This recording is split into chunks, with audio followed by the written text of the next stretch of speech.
I've been watching a lot of movies and TV series lately. You probably have too. After a fairly steady diet of brothers fighting demons and warrior nuns fighting demons and Ethan Hawke fighting demons while trying to write a true crime book, I wanted to watch something that was funny, nostalgic, and perhaps reconnected me to a more innocent era. I ended up on Disney Plus watching the seminal 1979 Jim Henson classic, The Muppet Movie.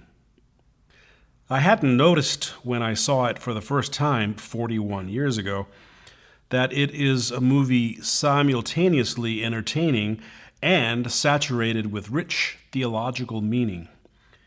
There is this one scene late in the movie set in the desert of the American West.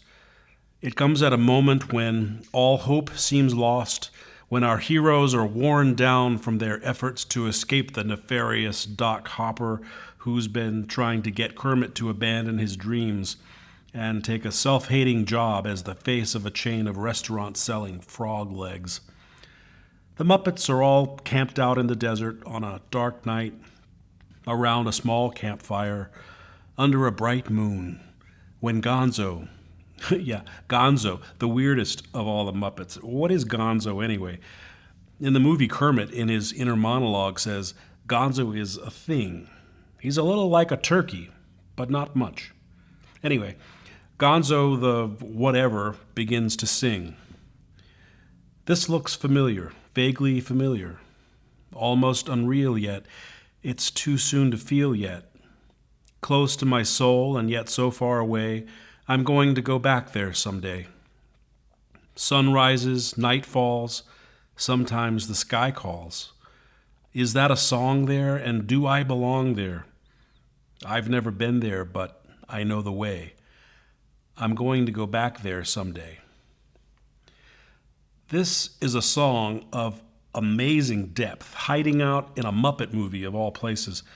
A song about the power of memory and imagination to help us bridge the distance between past, present, and future as a resource for enduring the profound anxieties of human life. I've never been there, but I know the way. I'm going to go back there someday. Since I look for any reason to show off my 2 years of classical Greek in undergrad, here's a fancy Greek word for you. Anamnesis.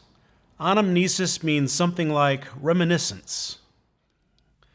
As a philosophical concept, it's first connected to Plato's theory of knowledge, epistemology, in which he posits that human beings possess innate knowledge from before their birth, and that learning is actually the process of rediscovering what we have already previously known. A few centuries later, the concept gains new meaning as it gets picked up by the early Christians to refer to the memorial sacrifice at the heart of the Eucharistic liturgy.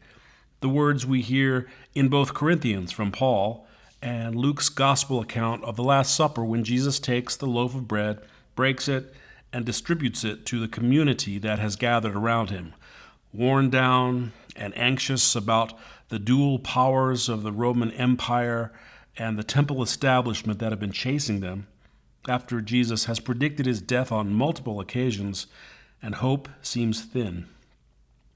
There, and perhaps we might imagine them camped out in the desert on a dark night around a small ancient campfire under a bright moon.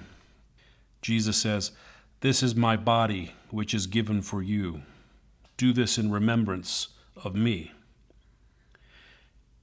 It's easy to be drawn to the ugly parts of the story. In Corinthians, we catch Paul in a full-on scold. He says, "Now in the following instructions I do not commend you, because when you come together, it is not for the better, but for the worse." Ooh, scar. The community has taken the love meal of Jesus and perverted its fundamental significance as a means of grace by repeating the same injustices that characterize the sinful state of our social existence. The church in Corinth has been showing up to worship, each bringing their own food and drink, and then not sharing all things in common. not distributing from each according to their means to each according to their need. Instead, Paul says, when the time comes to eat, each of you goes ahead with your own supper, and one goes hungry and another becomes drunk. The poor in their midst go hungry, repeating the patterns of humiliation experienced in the wider world and making the gospel of life and love and liberation into a lie. Likewise, in Luke's gospel, Jesus moves immediately from what we have come to know as the words of institution to observe that the one who betrays me is with me, and his hand is on the table. Understandably, the disciples are alarmed to hear this, so they begin to ask one another which of them it could be who would do this. The dynamic looks familiar, strangely familiar. It seems to be a part of our human nature that we not only routinely betray our own highest hopes and ideals, but that we cluster together and project our own fears, guilt, shame, and insecurity onto one another, asking who in this community it could be who would do this. Who in this community has fallen short of the ideal? Who has betrayed God's preferred future with words or actions that are ignorant, or malicious, or violent, or oppressive? Who could it be?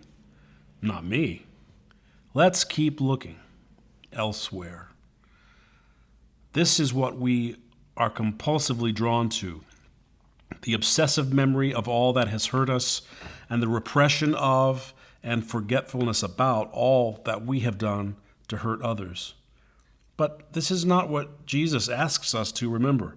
Instead, in each of these stories, which include truth-telling about the persistent nature of human sinfulness, about our own participation in the humiliating structures of injustice, and our own betrayal of God's beloved children, we are asked to remember God's broken body for us, God's life poured out for us, for people like us, for forgetful people like us, for imperfect and scared and fearful and jealous and violent and hurting people like us, all of us.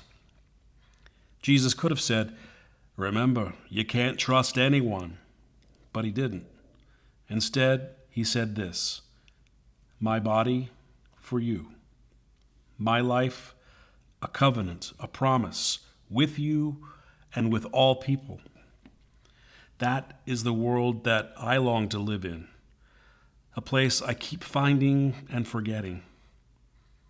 It is the memory of the possibility of that place that was promised to us at our baptism, and we're going to go back there someday. Maybe today.